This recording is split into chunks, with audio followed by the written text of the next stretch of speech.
Good morning. आज हम algae में दूसरा ग्रुप डिस्कस करेंगे, रोडोफाइसे, जिसको रेड एल्गी बोलते हैं, या कोई कोई कहीं कहीं बुक में भी आप इसको रोडोफाइटा ऐसे भी देखने को मिलेगा। अभी रेड एल्गी रेड दिखती क्यों है? क्योंकि उसके पास पिगमेंट होते हैं, क्लोरोफिल ए, डी और आर फाइकोइरिथ्रिन। ये आर फाइकोइरिथ्रिन ये रिस्पॉन्सिबल होता है उसका कलर के लिए। तो रेड एल्गी के पास क्लोरोफिल भी होता है और फाइकोइरिथ्रिन भी होता है। तो वो अगर ये ज़्यादा है तो एपियर ग्रीन करेगी, अगर फाइकोइरिथ्रिन ज़्यादा है तो रेड एपियर करेगी। तो जहाँ डेप्थ ज़्यादा होती है वहाँ फाइकोइरिथ्रिन ज़्यादा होता है और एल्गी रेड एपियर करती है।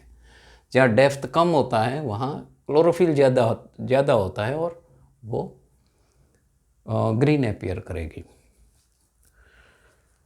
उसका सेल वॉल में सेल्यूलोज और प्रेक्टिन तो होता ही है, इसके साथ में पॉलीसल्फेट ईस्टर्स भी होते हैं। इसका बॉडी कॉम्प्लेक्स स्ट्रक्चर रहता है बॉडी का, लेकिन वो हमारे सिलेबस का पार्ट नहीं है, इसीलिए यहाँ डिस्कस नहीं करेंगे। और जो उसमें फूड स्टोर रहता है वो फ्लोरेडन स्टार्च रहता है, वो है amylopectin and glycogen.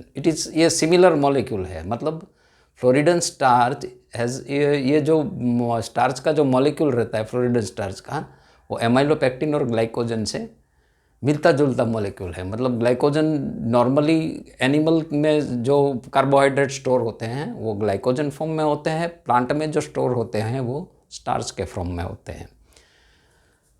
Reproduction by all three means दिखता है vegetative by fragmentation, asexual bye non motile spores, मतलब एक टुकड़ा कट के दूसरा बन जाता है और एक पहले में से दूसरा जनरेट हो जाता है और दूसरे में से पहला जनरेट हो जाता है। तो इसको बोलते हैं by fragmentation, vegetative reproduction by fragmentation.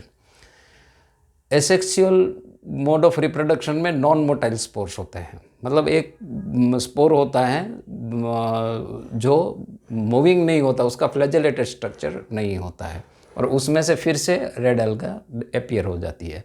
Sexual reproduction में भी नॉन मोटाइल स्पोर्स होते हैं, इसमें भी कोई फ्लैजेलेटेड स्ट्रक्चर नहीं होता है, एक छोटा होता है एक बड़ा होता है, और वो दोनों फ्यूज़ होके फिर से जाइगोट बना के आगे मियोसिस करके फिर से वो एल्गी में चले जाएंगे। तो उस टाइप के रिप्रोडक्शन को हम ऊगेमस, उस टाइप के फर्टिलाइजेशन को हम ऊगेमस बोलेंगे, मतलब एक छोटा है एक बड़ा है।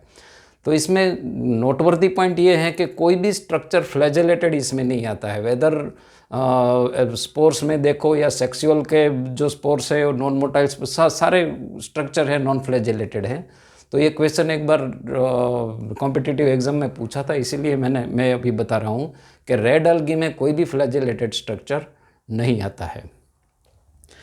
अभी बात करते हैं इसकी इकोनॉमिक इम्पोर्टेंस की। तो इसमें एक सब्सटेंस रहता है जिसको हम नॉर्मली एगर एगर बोलते हैं। ये दोनों अलग अलग सब्सटेंस है, ये एगरोज हैं, ये एगरोज प्रेक्टिन है।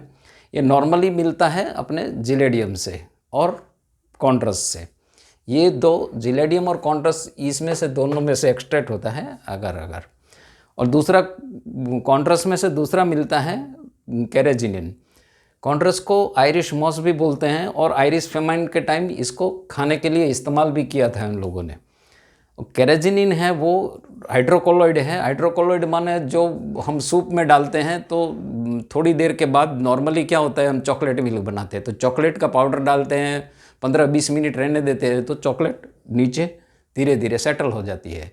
लेकिन ये कैरेजिनिन ऐड करने से क्या होता है कि वो कॉलॉइड मटेरियल है। कॉलॉइड मटेरियल मतलब वो सेटल डाउन नहीं होगा, तो जब भी आप पीना चाहो तो it will be in mixed form, पूरा मिक्स्ड फॉर्म में रहेगा वो। तो ये कैरेजिनिन डिराइव करते हैं कॉन्ट्रस से। और इसकी जो स्पीसीज आपको याद रखनी है, टेक्स्ट बुक में 4 दी हुई है, लेकिन कॉन्ट्रस 1-2 बार पूछा गया था, इसीलिए मैंने दूसरा भी डाल दिया कॉन्ट्रस। तो पॉलीसाइफोनिया, पोर्फाइरा, ग्रेसिलेरिया, जिलेडियम और कॉन्ट्रस, ये 4 स्पीसीज बिलोंग करती हैं रोडोफाइसी और रेड एल्गी से। तो एक छोटा सा ट्रिक बनाया है, आपको याद रखना चाहो तो इस तरह से याद रख सकते हो, वरना अपनी ट्रिक भी बना लो, इसमें कोई बड़ी बात होती नहीं है। पॉट से चुराया पोलैंड का रेड वाइन, अब मिलता है गली गली। पॉट से चुराया पोलैंड का रेड वाइन अब मिलता है गली गली। तो पोर्ट से बन जाएगा पोरफायरा, चुराहे से बन जाएगा कॉन्ट्रस, पोलैंड से बन जाएगा पॉलीसाइफेनिया। रेड वाइन माने वो अपने जिस एल्गी की बात कर रहे हैं, रेड रोडोफाइटा या रोडोफाइसी या रेड एल्गी की। गली गली में एक जी स्टैंड फॉर ग्रेसिलेरिया, दूसरा स्टैंड फॉर जिलीडियम।